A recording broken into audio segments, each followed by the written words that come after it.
Good news! Paano gumana ang algorithm?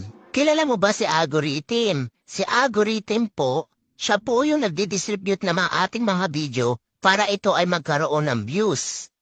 So eto na nga, kapag ikaw ay nag-comment sa mga creator na namamansin talaga, mas gagawin niyang visible yung mga video mo. Pansin mo ba yung mga dating followers mo na active, hindi na nadaan sa wall mo ang mga post nila? Bakit? Kasi hindi na sila nag-i-engage sa'yo. Kaya hindi na dumadaan sa wall mo yung mga post nila.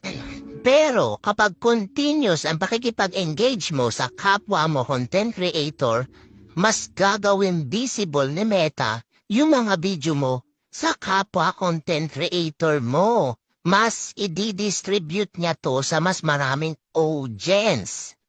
Kaya dapat continuous lang yung pakikipag-engage natin sa ating mga kapwa content creator.